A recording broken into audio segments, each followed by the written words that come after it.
paz seja seus membros. Amém. Motivo de alegria estarmos reunidos na presença do Senhor. Vamos ler novamente o texto áudio e estaremos se assentando. Ouve, Israel, o Senhor nosso Deus é o único Senhor. Vamos repetir bem forte. Ouve, Israel, o Senhor nosso Deus é o único Senhor. Amém? Pode estar sentado em nome de Jesus. Para começar nesta manhã, o Senhor falava muito ao meu coração acerca de algo que a gente vê Jesus falando assim: não me escolhestes vós a mim, mas eu vos escolhi a vós, e vos nomeei para quê? Vades e deis frutos e o vosso fruto permaneça, a fim de que tudo que pedirdes ao Pai em meu nome, isto lhe conceda. Uma coisa assim. Interessante é, irmãos, que a Bíblia vai nos ensinar que quando você vai batizar uma pessoa nas águas, como que você batiza ela? Em nome do Pai, do Filho e do Espírito Santo. Quando eu vou orar a Deus, eu tenho que orar em nome de Jesus. Alguém já viu alguém orar assim? Ele vai terminar a oração e diz assim: eu oro em nome do Pai, do Filho e do Espírito Santo. Está certo ou está errado? Está certo ou está errado? Está certo ou está errado? Veja bem, eu estou falando com o Pai, eu estou orando em nome de Jesus. Eu estou orando ao Pai. Pai, eu estou pedindo isso, aquilo, aquele outro, e assino embaixo, em nome de Jesus. Porque Jesus falou para a gente orar em nome de Jesus. Mas se eu chego e estou orando a uma pessoa em nome do Pai, do Filho e do Espírito Santo, a quem que eu estou orando? Paramos para pensar? É certo ou errado? É errado. Então sempre no final da minha oração eu falo assim: em nome de Jesus. Porque se eu falar em nome dos três, eu vou estar, tem uma quarta pessoa aí, tem um outro Deus. E nós sabemos que existe um só Deus, e esse Deus é o Deus de Israel, de Abraão, Isaque e Jacó. Amém? Porque aí, se nós estamos orando, usando eles, sendo eles o intermédio, nós estamos clamando a outro Deus. E sem perceber muitas vezes, né? Na simplicidade você às vezes acaba falando assim: Senhor, eu oro em nome do Pai, do Filho e do Espírito Santo. Está usando os três? Se você falasse em nome do Pai, em nome do Filho, estava clamando o Espírito Santo. Entenderam a diferença? Então sempre quando nós chegarmos ao Pai, vamos pedir em nome de Jesus. Eu vou abrir um trabalho, eu vou abrir um congresso, eu abro esse congresso em nome do Pai, do Filho e do Espírito Santo. Eu não estou orando, eu estou declarando já. Aí há uma diferença. E aí nós precisamos entender isso. Sempre na oração, eu, você, nós precisamos concluir a nossa oração em nome de Jesus. E aí nós vamos entender que a Bíblia vai nos dizer acerca de o primeiro mandamento. Deus especificou. Eu gostaria que alguém já abrisse em Isaías 42:8. Isaías 42:8. Nós sabemos que o nosso Deus, quando nós falamos assim, o nosso Deus é o Deus de Abraão, de Isaque e de Jacó.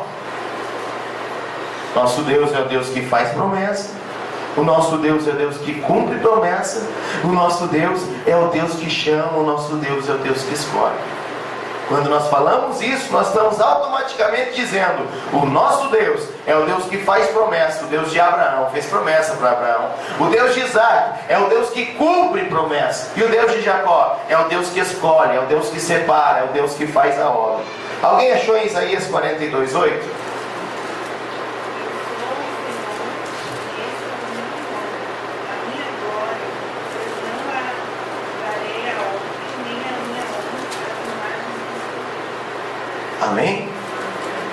Eu sou o Senhor e a minha glória, Isaías 42:8, e a minha glória eu não dou a outrem. O nosso Deus, Ele é tão santo que Ele não divide. Ele é o Criador, sim ou não? Ele fez todas as coisas, sim ou não? Todas as coisas foram feitas por Ele e depende dEle. E com Ele está tanto o querer como o efetuar. Se alguém chegar falando que a árvore foi Ele que fez, Deus, opa, para lá Satanás. Por quê? Porque a glória do Senhor, todas as coisas criadas são de criação do nosso Senhor. E o nosso Senhor, Ele é santo. O nosso Senhor, Ele é digno. E vemos que o tempo passa. Vemos olhando para a palavra do Senhor. E nós vamos dar início nessa manhã ao primeiro mandamento do decálogo. Lembrando muito bem acerca disso, que Deus fala. Não foi o homem que falou, não foi Moisés que falou, Deus é o único Deus. Não. Nós vamos concluir nessa manhã a palavra do Senhor nos dizendo que foi o próprio Deus que falou, dando autoridade da lei. É eu que digo assim, assim, assado. Irmãos, quem era o pai de Abraão? 5, 4, 3, 2, 1. Quem era o pai de Abraão? Quem? Deu branco. Tera. Ou Tera, como queiram. Igual o polaco fala, né? Tera. O pai de Abraão. O nome dele se chamava? Províssimo, Fábio. Prova. Vamos abrir lá. Em Gênesis, capítulo 11, versículo 26. Gênesis. E o outro irmão já vai abrir em Josué, capítulo 24, versículo 2.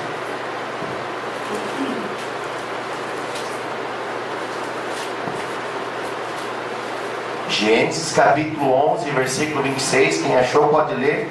E viveu Tera 70 anos e gerou a Abraão e Naor e Harã.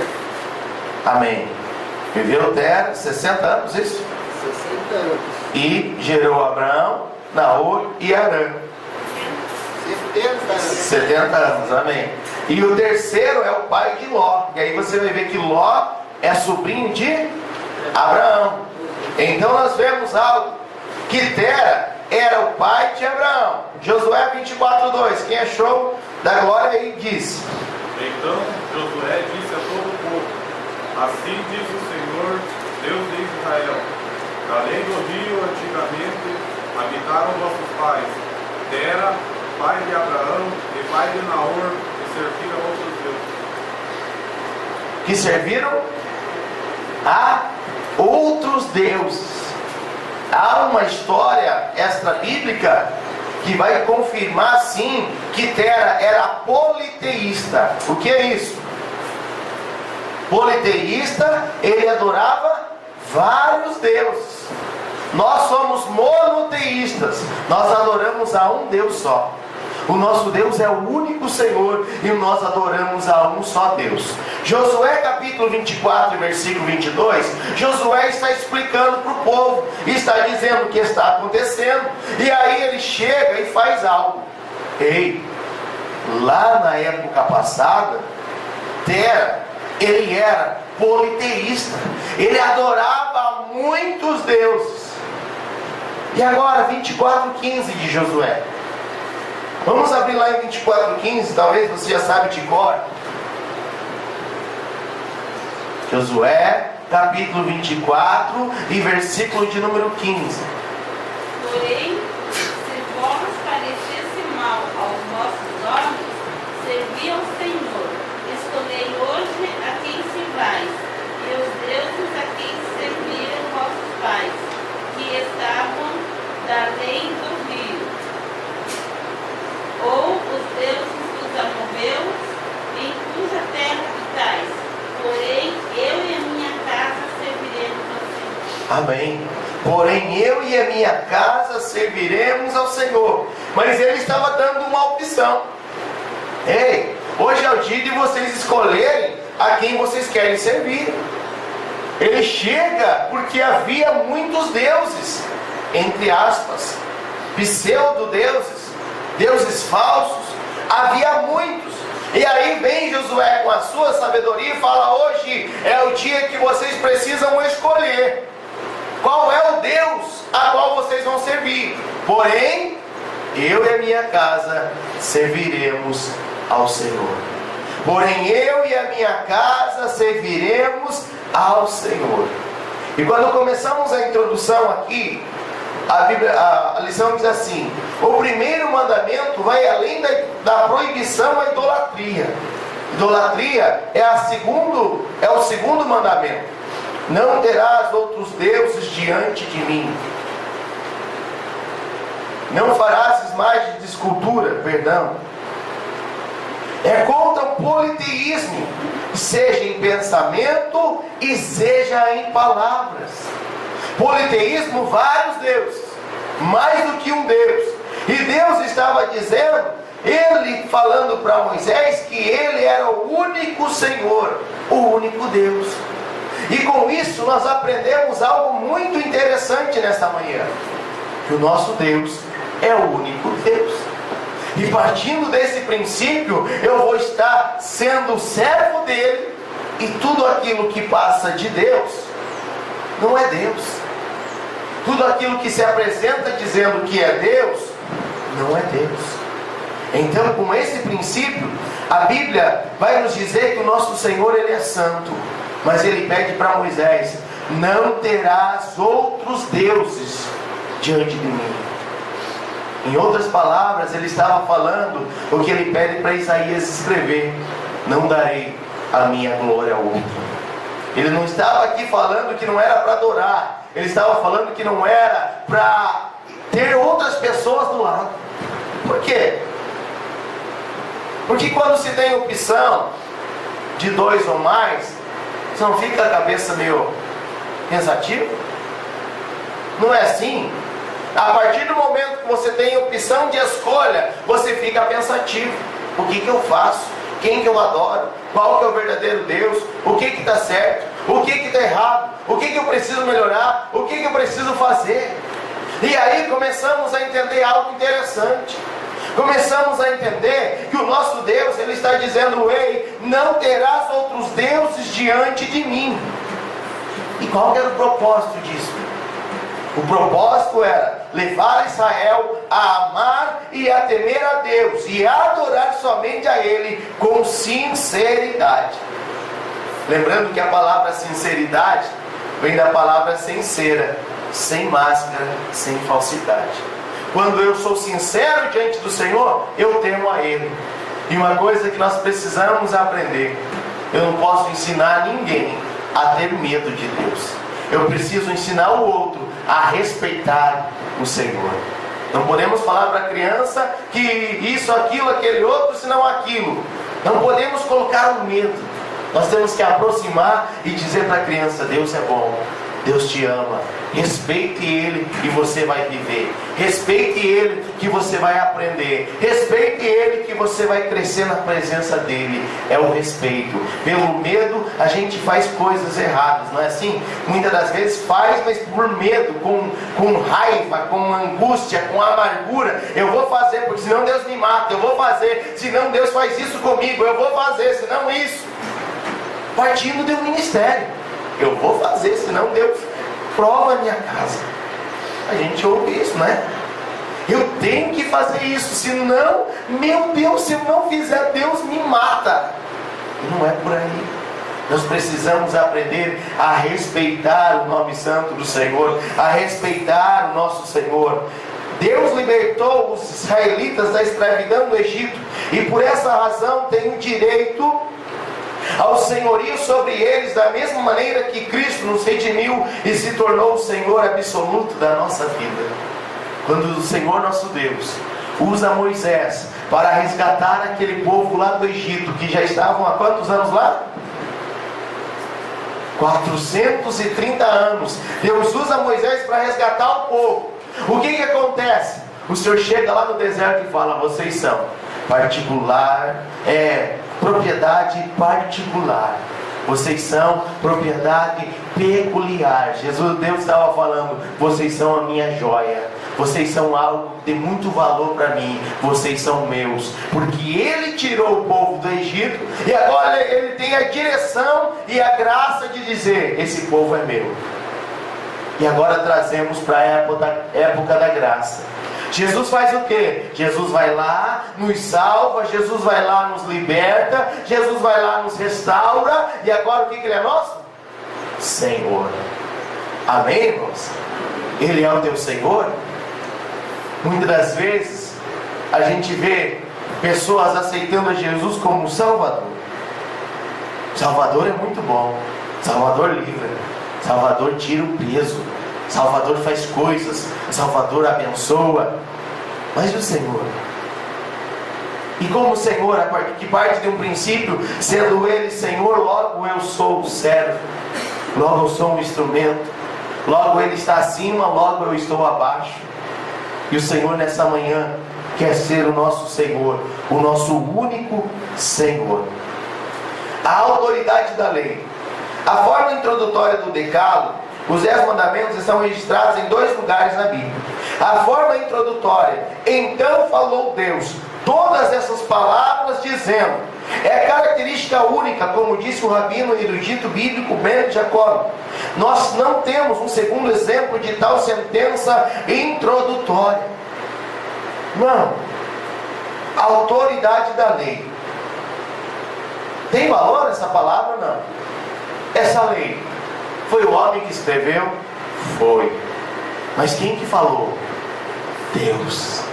Sendo Ele aquele que está falando, é o povo que está escrevendo. Por mais de, a Bíblia tem quantos livros? 66. Aproximadamente 40 escritores. O Espírito Santo revela a palavra. Eles conseguem falar a mesma coisa. Conseguem ter a mesma santidade nas palavras, a suavidade nas palavras, a mesma literatura, tudo. Por quê? Porque era Deus que estava no controle. Quando Deus fala para Moisés, então falou Deus todas essas palavras. Se Deus falou, é de Deus, irmão. Se está escrito na Bíblia, vai se cumprir. O que está escrito na palavra do Senhor vai se realizar. Então, essa lei, ela tem muita autoridade. Lembrando que lei não é aquilo que nos prende, é aquilo que nos aproxima. Lei não é aquilo que nos afasta, lei é aquilo que nos coloca diante de Deus. Amém ou não amém? Amém. As partes do concerto. O prólogo dos 10 mandamentos identifica as partes do concerto do Sinai. Eu, Senhor, teu Deus, que te tirei da terra do Egito, da casa da servidão. Essas palavras são a fonte de autoridade divina da lei e o prefácio de todo o decálogo. É o termo legal de um pacto de um lado o próprio Deus, o autor do concerto, e de outro Israel, o povo a quem Deus escolheu dentre todas as nações. Quem estava fazendo? Decálogo são as 10 palavras. Logo, palavra, 10 palavras. E aí você entende algo, irmão. Você entende algo interessante, que quem fez esse concerto? Jacó e Esaú? Não. Deus e Moisés. Deus e o seu povo. Deus estava fazendo uma aliança. Sempre quando tiver concerto, vai ter uma aliança do Senhor sobre as nossas vidas, irmão. E lembrando que concerto começa, o concerto com S ou com C? Com C. Aquilo que é assonante, aquilo que ele é bem comparado, aquilo que vem trabalhando na nossa vida de uma forma tremenda. O nome de Israel não aparece aqui, pois não é necessário. Deus se dirige a seu povo na segunda pessoa do singular, porque a responsabilidade de servi-lo é pessoal, é para cada israelita, mas está claro que o texto se refere a Israel nação. É a mesma coisa quando a gente se refere à igreja. O mandamento, a palavra vai para a igreja. mas automaticamente ela pega um por um. Quando Deus fala a nação Israel, irmã Leoni, Deus estava dizendo para todos eles, porém em particularidade para cada um. E da mesma forma é a palavra do Senhor. Quando a palavra do Senhor é pregada, o pregador fala para a igreja, mas automaticamente está falando em particular com cada um. E assim é o nosso Deus. Ele sempre vai trabalhar com todos para que o nome do Senhor seja glorificado nas nossas vidas. O Senhor do universo. Alguns críticos liberais, com base numa premissa falsa sobre a composição dos diversos códigos do sistema mosaico, querem sustentar a ideia de um Deus tribal ou nacional na presente declaração. São teorias subjetivas que eles procuram submeter a métodos sistemáticos para dar forma acadêmica ao seu pressuposto. Mas o relato da criação em Gênesis e do dilúvio, por exemplo, fala por si só da soberania de Jeová em todo o universo, como o Senhor do céu e da terra, reduzindo as ideias liberais às cinzas. Então aqueles que tentaram tomar a criação das mãos do Senhor, eles vão ser abatidos, porque o nosso Deus é único. E alguns teólogos liberais começam a querer falar, não tem jeito, não tem como dizer que foi Deus que criou isso. Mas Deus criou pela sua palavra, e não tem explicação, e nunca vai conseguir achar uma explicação. O nosso Deus é maior. O nosso Deus é soberano. O nosso Deus é o Criador. O Criador do céu e da terra. Partindo desse princípio, nós sabemos que não há outro Deus além do nosso Senhor. A libertação do Egito. A segunda cláusula. Que te tirei da terra do Egito, da casa da servidão. É uma explicação de como se estabeleceu o conserto. Sabe quando podemos dizer assim, eu fiz uma coisa para você, agora você me deve uma. Tem gente que faz assim? Eu fiz um favor para você, agora você fala assim, agora você está me devendo uma. E aí Deus estava dizendo a cada momento, ei, eu tirei vocês da casa da servidão lá do Egito, lembra? Lembramos sim. Nós temos que te servir, nós temos que te adorar, nós temos que fazer a tua obra, a tua vontade. E é algo interessante. Alguém pode ler para nós em Gênesis capítulo 15, versículo 13 e 14. Aleluia. Tudo que acontece, irmãos, é da vontade de Deus. Tudo que se realiza na nossa vida é da vontade de Deus, embora às vezes não seja da nossa vontade, porque os nossos pensamentos são menores que os pensamentos do Senhor. Os nossos planos são menores, irmã Luína, que os planos do Senhor. Sempre Ele vai estar no controle de tudo. 15, 13 e 14. Alguém pode ler para nós Gênesis capítulo 15, versículo 13 e 14? Então disse Abraão, saibais certo que não é sua e servi-vos-á, e afligi-la são os 400 anos. Mas também eu julgarei a gente a qual servirão, e depois sairão com grande prazer. Amém. Por Natanael não ficar triste, leia o versículo 17, Natanael. E sucedeu que, posto o sol, houve escuridão, e eis que um forno de fumaça e uma tocha de fogo que passou por cima daquelas guitarras. Irmãos, vocês prestaram atenção no versículo de número 13? Olha o que Deus fala para Abraão. Então disse Abraão ainda: saibas de certo que peregrina será a sua semente em terra que não é sua. A palavra Heber, que origina a palavra hebreu, significa peregrino, significa andante. E você vai ver na Bíblia Sagrada sempre esse povo caminhando, sempre esse povo indo, sempre esse povo voltando, sempre esse povo fazendo para lá, voltando para cá. E aí vem Deus e fala para Abraão: Abraão, que de certo que peregrina será a tua semente em terra que não é sua. Onde que o povo foi parar, irmã Carla? Lá no Egito. Ele já habitava em Canaã. Por isso que é até engraçado a hora que Deus fala para Moisés: ei, fala para o povo que eu vou levar esse povo para uma terra que manda leite e mel. Canaã. E já eram de Canaã. Eles saem de Canaã e vão lá para o Egito. Por quê? Bateu o quê? A fome. Bateu o desespero. Deus já havia levantado um jovem chamado José.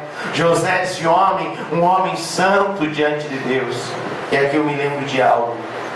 José, um homem que ele tinha uma diferença entre os seus irmãos. Jacó tinha 12 filhos. José era o predileto dele, irmão. Era o predileto dele. E aí ele prepara uma túnica de várias cores. E quando ele vai dar essa túnica, talvez o mais velho fala: vai ser para mim. Talvez o mais novo fala: vai ser para mim. Talvez o mais gordo fala: vai ser para mim. Talvez o mais magro fala: vai ser para mim. Mas daqui a pouco Jacó vem e entrega para José. Fica enciumado com José. José tem alguns sonhos, contempla Deus na vida dele, se levantam contra ele porque não queriam contemplar Deus na vida dele. E a Bíblia começa a nos dizer que eles preparam de matar José. Porém, um dos abençoados fala: não vamos matar ele não. Melhor nós vender ele do que matar ele, senão vai cair o sangue dele sobre a nossa mão. Eles tomam a túnica de várias cores, sujam em um sangue de animal, colocam ele numa cisterna, vendem ele. E a Bíblia vai nos dizer que eles chegam para Jacó e falam: pai, teu filho morreu. Jacó se desespera. Levam, os ismaelitas levam José, vendem ele para os egípcios. E agora ele está na casa de Potifar. Tudo que ele colocava a mão, a Bíblia vai nos dizer que ele prosperava. E o abençoado do Potifar falou: ei, você pode fazer tudo aqui na casa, só não toque na minha esposa. E ele era bonito, ela era bonita, ele era novo, ela era nova. E começamos a entender algo muito interessante. Que uma certa feita, capítulo de número 39 e versículo de número 10, aconteceu que, falando ela cada dia a José, e não lhe dando ele ouvidos para deitar-se com ela e estar com ela, sucedeu um certo dia que veio à casa para fazer o seu serviço, e nenhum dos da casa estava ali. Todo dia ela dava uma cantada nele. Todo dia ela olhava para ele, olhava para a vizinhança, não tinha ninguém vendo, e falava: José, eu quero se deitar com você. Eram todos os dias, irmão. E aí nós começamos a olhar para a nossa vida. Venci uma tentação hoje, só o ano que vem a próxima. É assim ou não? É diariamente. Eu costumo dizer que tem que matar um leão por dia, mais ou menos. Porque a tentação na nossa carne, que nós somos fracos, é todo dia, Natanael. E a cada dia ela vinha e conversava com o bonitão. E ela, logo sendo esposa do chefe do Egito, ela não era feia. Ela era uma mulher bonita, uma mulher atraente aos olhos dele. Ele era jovem, ele era solteiro, porém ela era uma mulher pagã. E se ele estivesse com ela, ele da parte dele estaria cometendo a fornicação, o sexo antes do casamento, e ela o adultério. O sexo é fora do casamento. E aí, todos os dias eu imagino ela falando: ei José, vem se deitar comigo. Ele falava: não, Deus está vendo. E aí, eu imagino ela, uma certa feita, tirando a roupa dela, como diz um historiador, que ela pega, tinha uma imagem dos egípcios lá, do Deus deles, ela tira a roupa e coloca em cima dessa imagem, vendo? E ele fala assim: o teu Deus não está vendo como nunca viu, mas o meu Deus sempre estará vendo. Irmãos, isso é algo para nós lembrar para a nossa vida. Todos os dias a prova vai vir, a tentação vai vir. Quando que vai ser, irmão Fábio? Todos os dias. Porém, a Bíblia vai nos dizer que um certo dia, todos os dias ela vinha com uma roupa, mas um certo dia ela veio de uma forma a mais. Vai chegar um dia que a prova vai aumentar. Vai chegar um dia que a tentação vai aumentar. O sangue vai subir. O desejo vai vir no coração. Sabe o que ele fez? Ele sai correndo. Ela vai grudar nele e fica só com a roupa dele. Ele sai todo pelado para lá. Mas ele foge da tentação. Ele foge do pecado em nome do Senhor. Levamos isso para a nossa vida, irmãos, em nome de Jesus. A cada dia, a todo momento, a toda hora ela tentava José, mas um certo dia ela veio com mais força. Um certo dia ela se encorajou mais e ela foi, mas José estava pronto a cada dia para vencer a tentação. Então a fome veio, José foi para lá. A fome afetou Canaã. O povo de Canaã foram todos para o Egito. Quantas almas? 70 almas. 70 pessoas chegaram lá no Egito. E como o faraó contemplava muito bem o abençoado dos Zafenate-Paneia. Quem que é Zafenate-Paneia? Quem? Zafenate-Paneia, quem é? José, governador do Egito. O faraó gostava dele. Pode vir todo mundo, vem cá e nós vamos ser abençoados. Porém, Deus já havia prometido que esse povo ficaria lá no Egito 400 anos, 430 anos. E Deus fez uma aliança com Abraão. Ele pegou alguns cabritos lá, no capítulo de número 15, e fez algo muito interessante, um grande símbolo de pacto, de aliança. E a Bíblia vai nos dizer que eles pegaram os cabritos, partiram no meio, colocaram um tanto de um lado e o outro tanto de outro lado. E a lógica era: uma pessoa passava ao redor da sua parte, e do outro lado, irmão Sebastião, passava outra pessoa ao redor assim, ficava dando volta. E quando eles falavam, vamos fazer o concerto, vamos. Um saía daqui e ia lá. O outro que estava aqui, ia lá. E automaticamente, no chão, irmã Carla, formava o símbolo do infinito. O 8 deitado. E aí, você começa a entender aqui, para comprovar a palavra do Senhor. Sucedeu que, posto o sol, houve escuridão. E eis que um forno de fumaça e uma tocha de fogo que passou por aquelas metades. Então eles passavam, e formavam um 8 no chão. Sabe o que é isso, Moraninho? Deus dizendo: ei, o meu pacto com você é eterno. O meu pacto com você é infinito. O meu pacto vai passar por muitos anos e a minha palavra vai permanecer de pé. Olha o que Deus fala para você nessa noite. Dependendo dele, o pacto é infinito. Dependendo dele, o pacto é eterno. Dependendo dele, o pacto vai ser para sempre. Dependendo dele. E se depender de nós, também. Amém. Em nome de Jesus. Amém, irmãos? Então o povo vai para o Egito. Ficam lá 430 anos e Deus levanta um homem chamado Moisés para libertar o povo lá do Egito, porque eles estavam prisioneiros.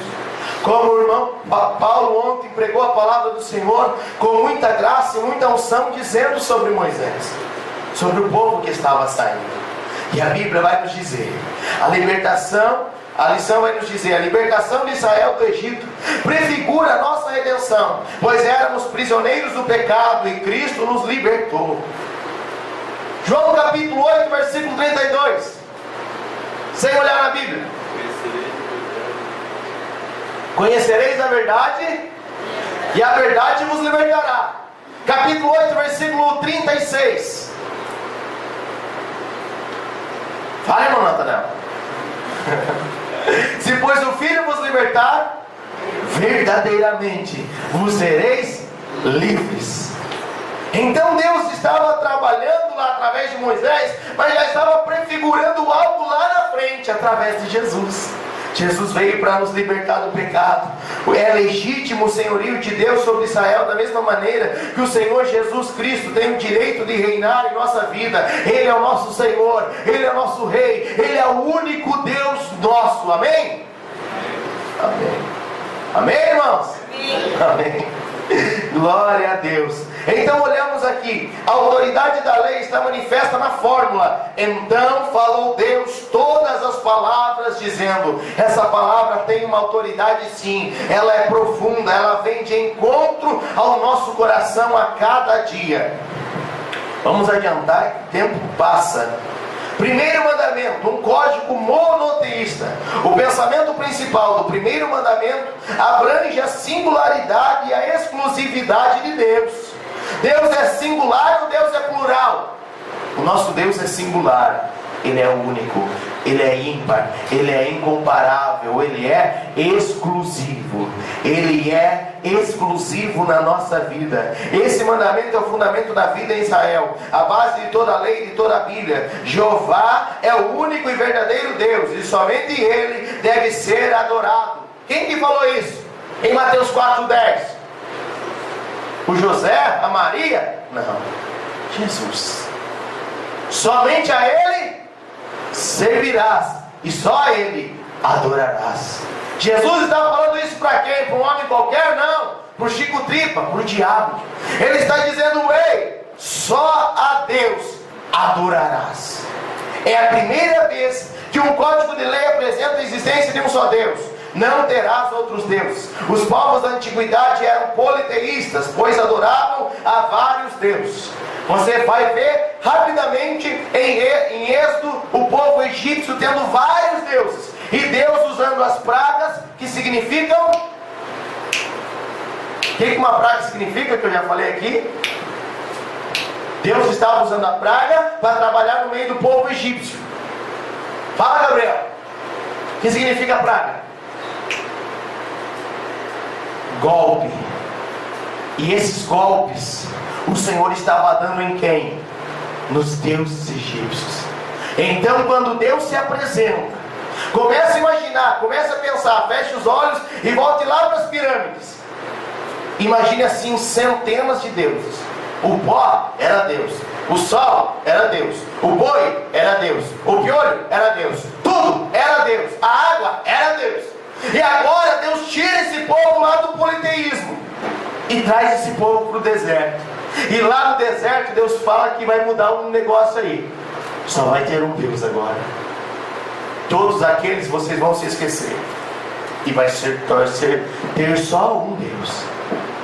Porque no final das contas, irmãos, se você começar a estudar os deuses, tudo vira um bolo só. E aí eu começo a pensar um pouco, e a gente começa a ver as, entre aspas, Nossas Senhoras, que tem de tudo que é nome, não tem? Esses dias eu vi um folhetinho: Nossa Senhora Desatadora de Nós. Misericórdia, o que estava amarrado, ela desamarra. Mas é um monte de coisa arada, irmão. É um monte de Nossa Senhora que no final é tudo Mãe de Deus. Eles falam isso ainda. Fala ou não fala? Quem lembra da Santa Maria? Santa Maria, Mãe de Deus. Eles não falam que ela é mãe de Jesus, elas falam que ela é mãe de Deus. Olha a aberração. E aí falam assim para ela: Viva Maria. Ela é uma mulher, foi uma mulher abençoada, separada, pura, que Deus levanta, que Deus fala: eu vou usar o teu ventre. Deus usa o ventre dela. Depois que Jesus nasce, ela casa-se, ela tem relações, ela não é mais virgem. Para dizer que uma pessoa é virgem, ela tem que ser virgem até o final. A Bíblia vai dizer que Jesus teve mais irmãos. De onde que nasceu? Será do Espírito Santo também? Não, o único do Espírito é Jesus. Então nós aprendemos isso. Vários deuses tinham no Egito, mas quando Deus traz esse povo e fala: agora vocês são propriedade peculiar minha, só vai ter um Deus. Imagine o baque, irmãos. Da mesma forma que há o baque quando a gente traz uma pessoa do catolicismo para a igreja. Mas é que... Não precisa mais, agora é só Deus. O Senhor é Senhor, Ele é o único Deus, Ele vai ser o teu Deus e vai estar trabalhando na tua vida. Não terás outros deuses diante de mim. Idolatria do Egito. Os antigos egípcios empregavam o termo Taneteru, terra dos deuses, para o seu país. Havia no Egito uma proliferação de deuses como os Tríades, Osíris, Ísis, Horus, divindades padroeiras da cidade de Ábidos, Ptah, Sekhmet, um monte de nome abençoado. O principal deles era o Deus Ra, Deus Sol. E aí vocês vão entender uma coisa, que eles falavam que o faraó da época era uma reencarnação deste Deus. Por isso que o faraó era venerado. Por isso que eles tiravam o chapéu para o faraó e falavam: o Senhor é Deus. Por isso que eles veneravam este homem, porque pensavam que ele tinha um espírito do Deus chamado Ra, o Deus Sol deles. E aí você começa a imaginar algo: meu Deus do céu, era virado imagem para tudo que é lado lá. Comece a imaginar. O que a palavra do Senhor fala acerca das imagens? Irmã Rosa? A Bíblia fala para nós adorarmos as imagens? Vamos abrir o Salmo 115?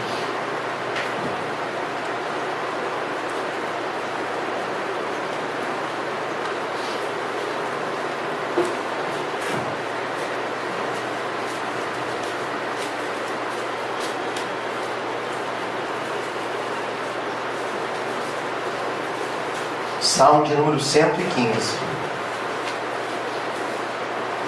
Quem achou, pode ler, se levantar, se precisar, não precisa.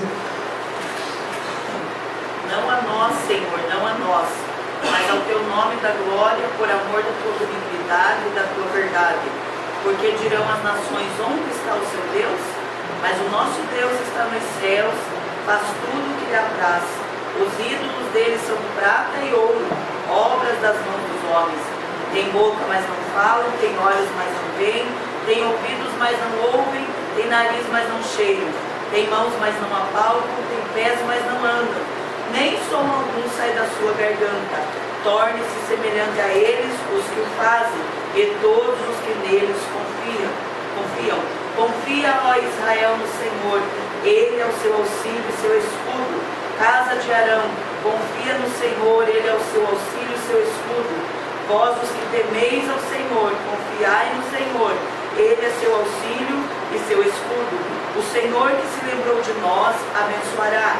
Abençoará a casa de Israel, abençoará a casa de Arão.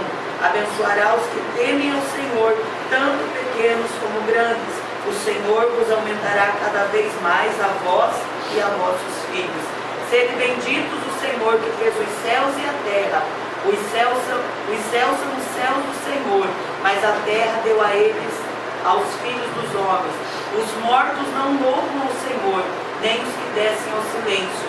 Mas nós bendiremos ao Senhor, desde agora e para sempre. Louvai ao Senhor. Amém, irmãos?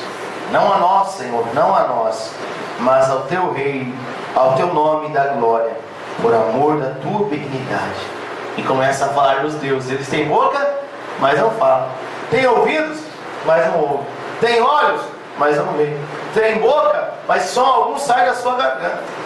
Então começamos a entender que Deus estava tirando os israelitas, porque eles viviam em meio a essa cultura pagã. Vários deuses. E aí Deus estava trabalhando no meio desse povo. Deus estava mostrando para esse povo que Deus era maior, que Deus era soberano, que Deus queria exclusividade, como Israel preservou o monoteísmo de Abraão. E Deus fala para Abraão, fala para Moisés que Deus queria exclusividade. Agora o próprio Deus comunicava por meio de Moisés sua singularidade e exclusividade. Era a revelação da doutrina monoteísta. Deus estava dizendo: ei, vocês vão parar de adorar todos os deuses e vão adorar só a mim, ao único Deus, o verdadeiro Deus.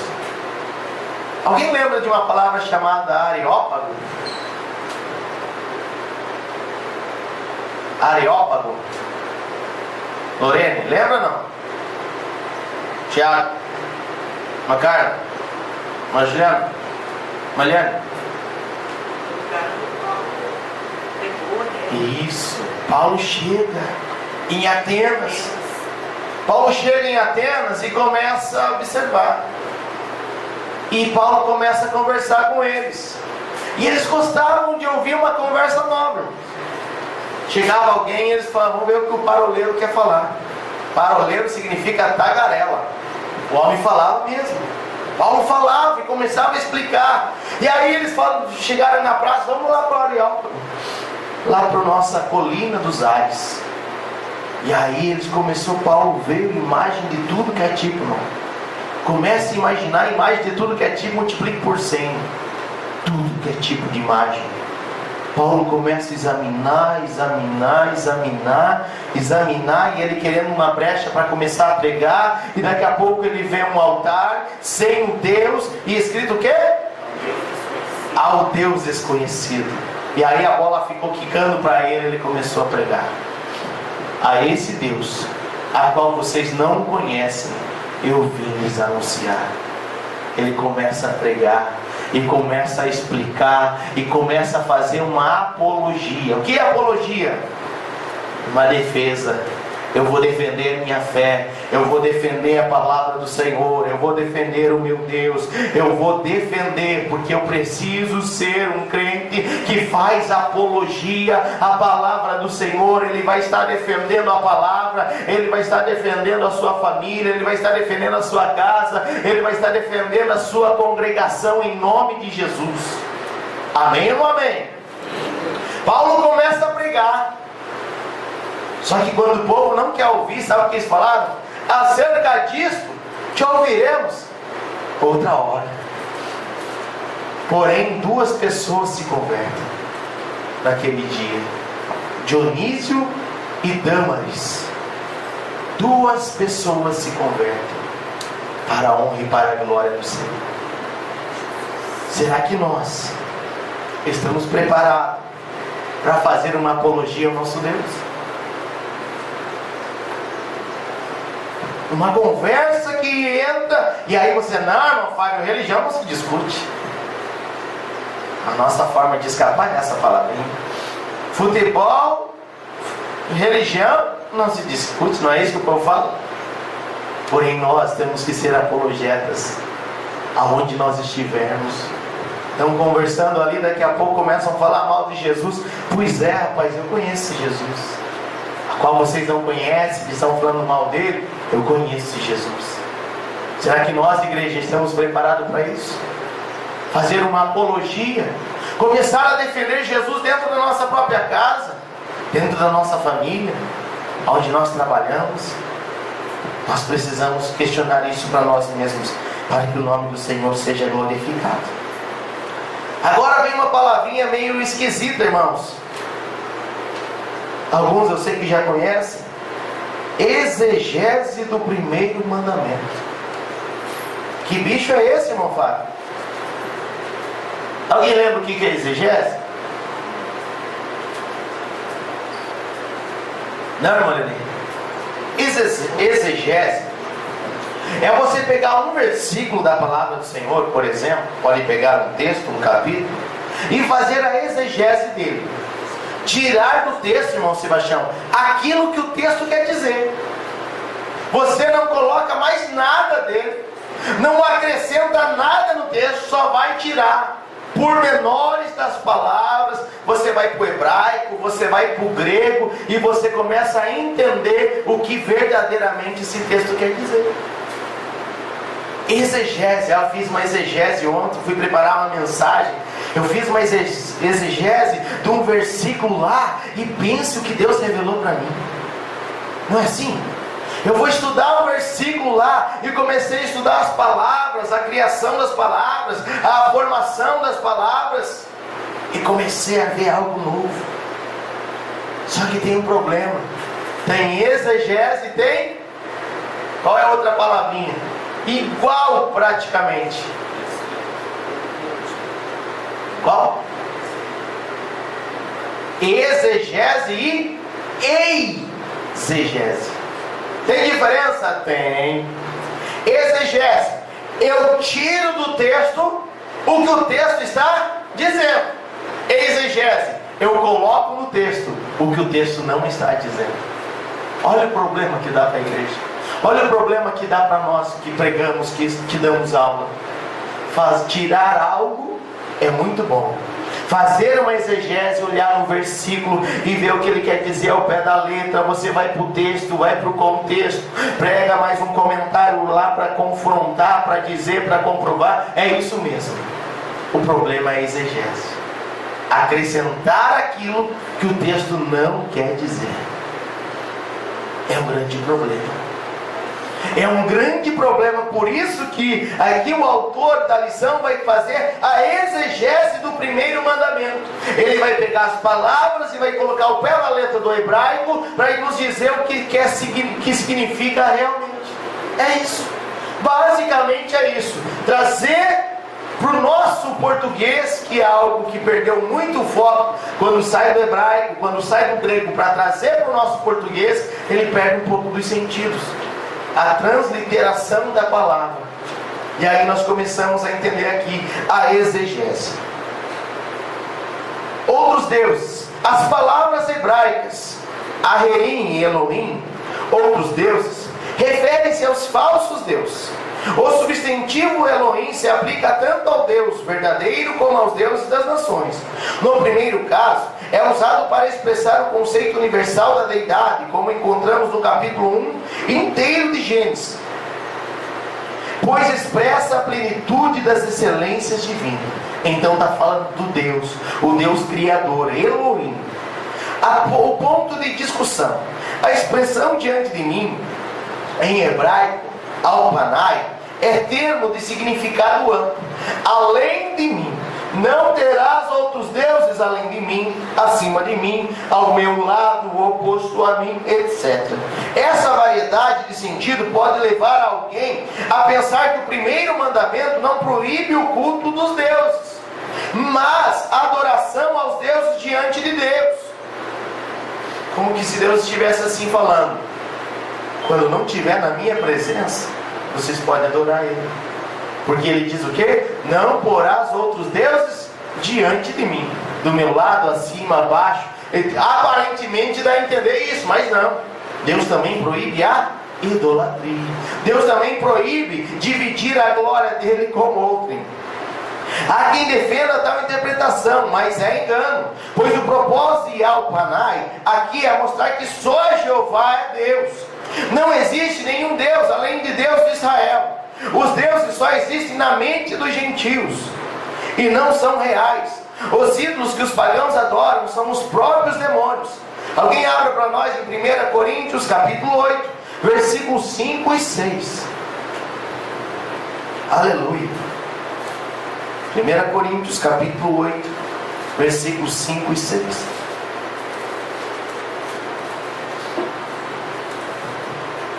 Porque ainda que haja também alguns que se chamem deuses, quer no céu, quer na terra, como há muitos deuses e muitos senhores, todavia para nós há um só Deus, o Pai, de quem é tudo, para quem nós vivemos, e o Senhor Jesus Cristo, pelo qual são todas as coisas, e nós por Ele.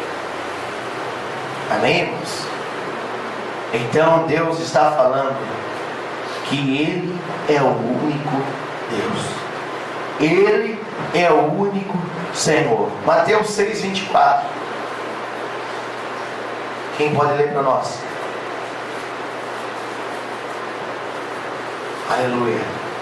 Ninguém pode servir a dois senhores, porque a um há de odiar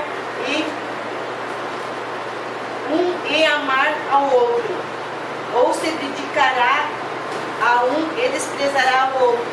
Olha o que Jesus está falando. Quando entra um na concorrência, divide a adoração. Automaticamente ele está dizendo isso. Colocou mais um no páreo, a adoração é dividida. E aí, se eu agrado A, eu entristeço B. Se eu agrado B, eu entristeço A. Eu faço uma coisa que o A gosta, mas eu entristeço o B. Eu faço uma coisa que o B gosta, porém eu entristeço o A. Irmão, nada pode estar ao lado de Deus, senão a gente corre o risco de dividir a nossa adoração. E quem é que ele está dizendo aí? Ninguém pode servir a dois senhores. Qual é o senhor que Jesus estava dizendo aí? Mamon, que significa riquezas, dinheiro. Então não precisa ser uma imagem não que está ao meu lado. Como nós já aprendemos aqui, logo no início aqui, ó, você vai ver lá no começo da lição. O primeiro mandamento vai além da proibição à idolatria, é contra o politeísmo, seja em pensamento, seja em palavras. Às vezes está aqui, ó, o dinheiro está aqui, tem coisas que estão aqui que estão tomando o lugar de Deus. Pastor, por exemplo, uma família perdeu uma pessoa querida, qualquer uma. Tão querida que ela era, vai lá, vamos fazer um quadro, vamos deixar na parede lá. Isso também é uma idolatria? Eu acredito que não. No meu ponto de vista não, porque está o sentimento. Porque a partir do momento que essa pessoa sente, ela não está idolatrando a pessoa, mas ela lembra da pessoa porque tem amor. Até uma vez já comentei aqui algo bem complicado.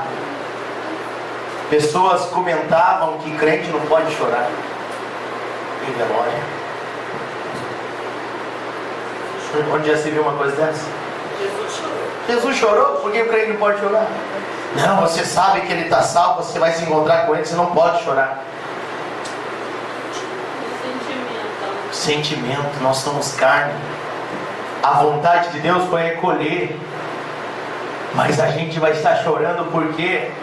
Porque a gente amava. Deus recolheu, você queria que Deus recolhesse? É claro que não. Pode falar. Eu mesmo guardei as fotos da minha netinha porque eu não consigo olhar. Cada Sim. vez que eu olho, eu relembro e sofro mais. Então por que eu ficar sofrendo por uma coisa que... A pessoa não chega lá e idolatrar, tal. Tem que, né? Opa, não está tirando o lugar de Deus? Não afeta em nada, é algo que me ajuda, eu tenho força, é meu pai, minha mãe, meu parente e tal. Então, idolatria, eu acredito que não é idolatria. No meu forma de pensar. Eu acredito que não é idolatria não, porque os sentimentos, a gente tem sentimento e é necessário, né, a gente expor para fora cada dia. É necessário sim.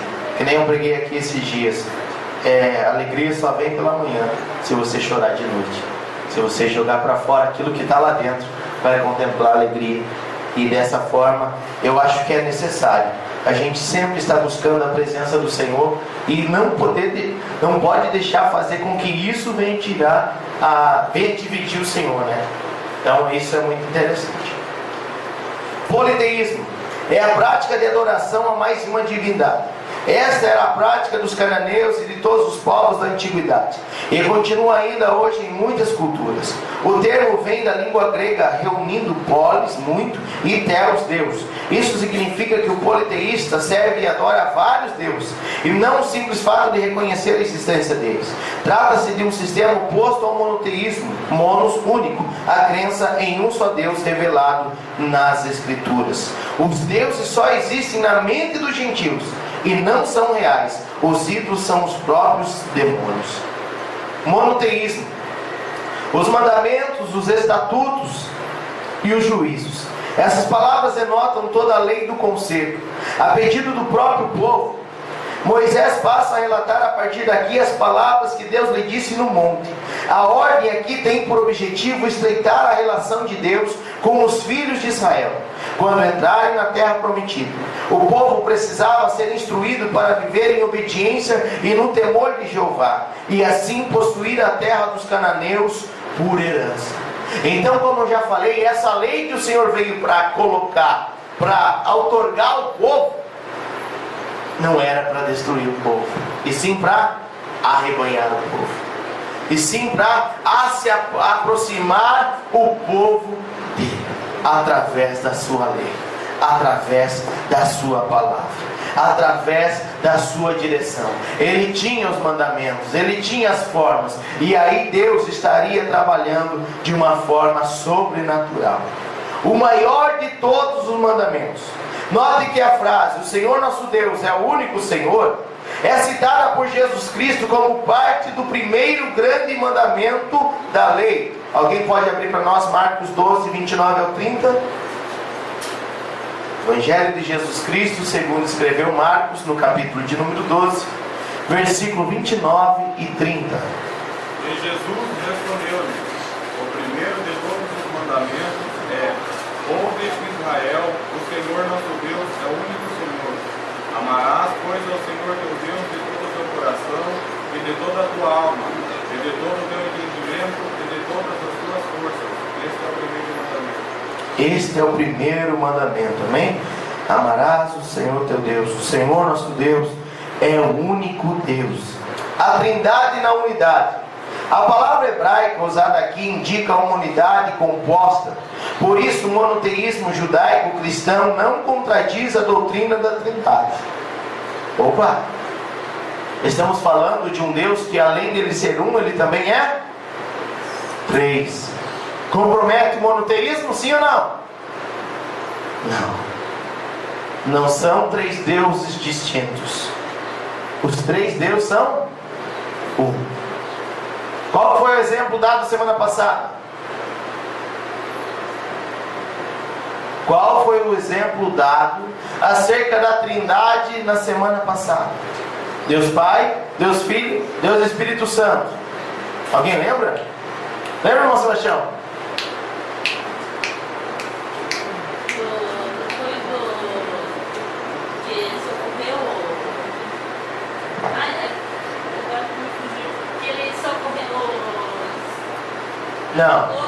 Não, um exemplo que eu dei para exemplificar a trindade. O ovo? Alguém lembra do ovo? Casca, gema e clara. Porém os três, um só. Um exemplo básico para exemplificar. Casca, gema e ovo. Ontem eu fritei um ovo, o meu sobrinho estava lá. Ele falou: eu só gosto da parte branca e da amarela do ovo. O da casca eu também não gosto. Nós precisamos entender uma coisa: que Deus, ele é três, porém ele é um.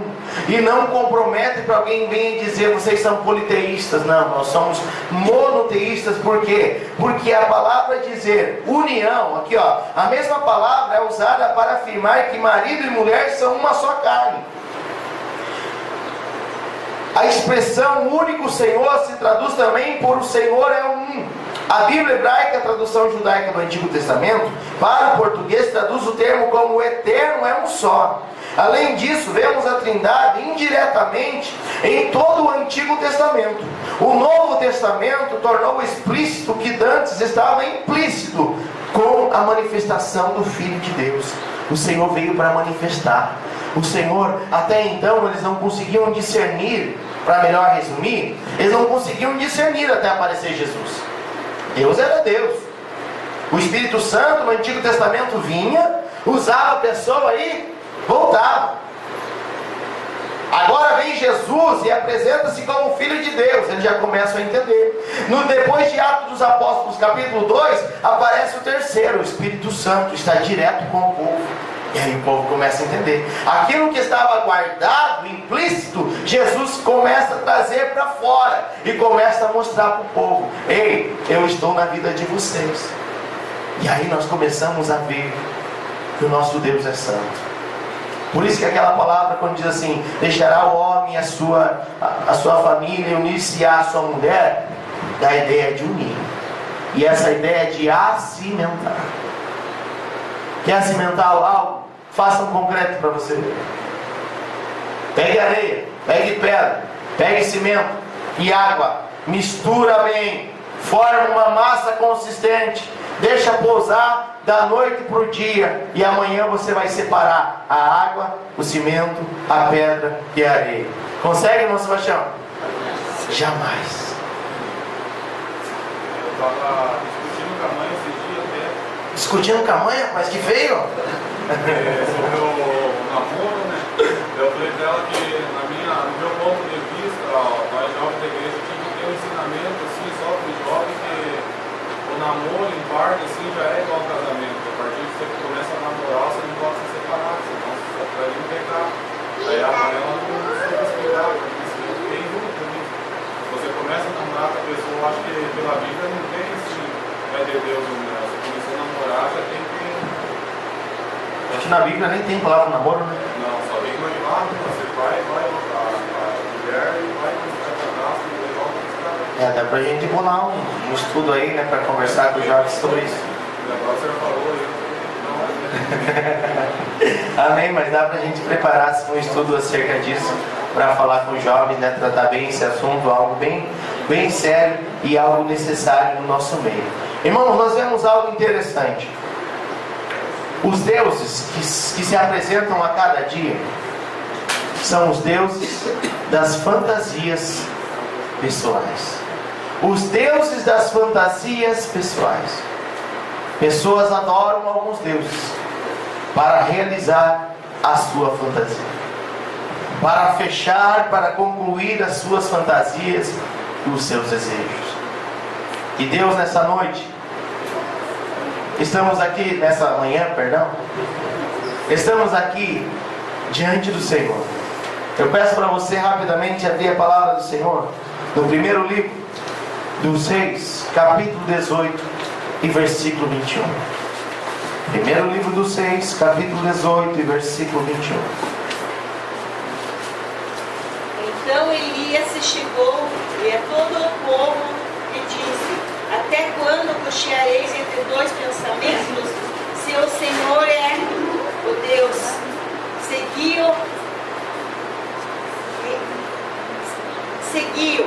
e se a Baal seguir, porém o povo lhe não respondeu nada. Amém. Irmão, Baal é o Deus da fertilidade. Quando vem Elias para falar assim, a partir de hoje não vai chover e não vai ter orvalho, eles queriam mostrar para quem? Acabe, Jezabel e a sua família, que Baal não era Deus. Porque sem chuva nada produz, sem orvalho nada produz. Então quando Deus envia Elias para ensinar esse povo e para pregar a palavra do Senhor para esse povo precisavam aprender algo. Esse povo estavam aprendendo. Opa, acabou a água, acabou o orvalho, acabou a produção, não produzia-se mais nada. Cadê o Deus deles? E aí chega Elias e faz essa pergunta: ei, 450 profetas de Baal, 400 profetas de Azer, 850 profetas.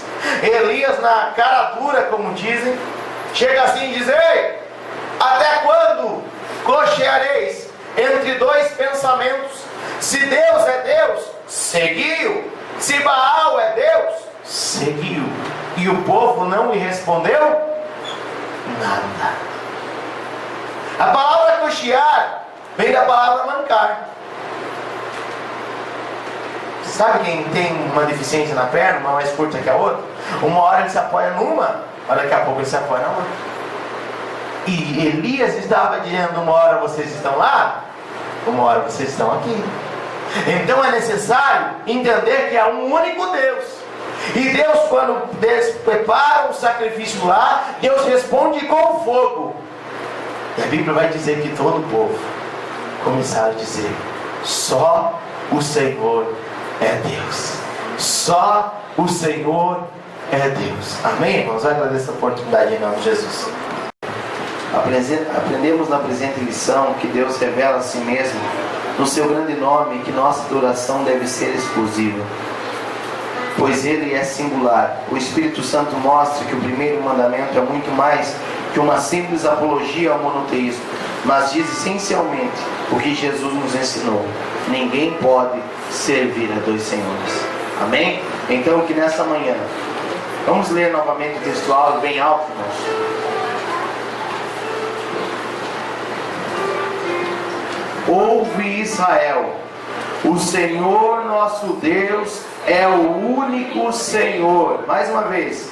Ouve, Israel, O Senhor nosso Deus é o único Senhor. Amém? Responda para você mesmo. Ele é exclusivo na tua vida? Ele é único na tua vida? Amém? Que Deus possa estar abençoando a todos os irmãos.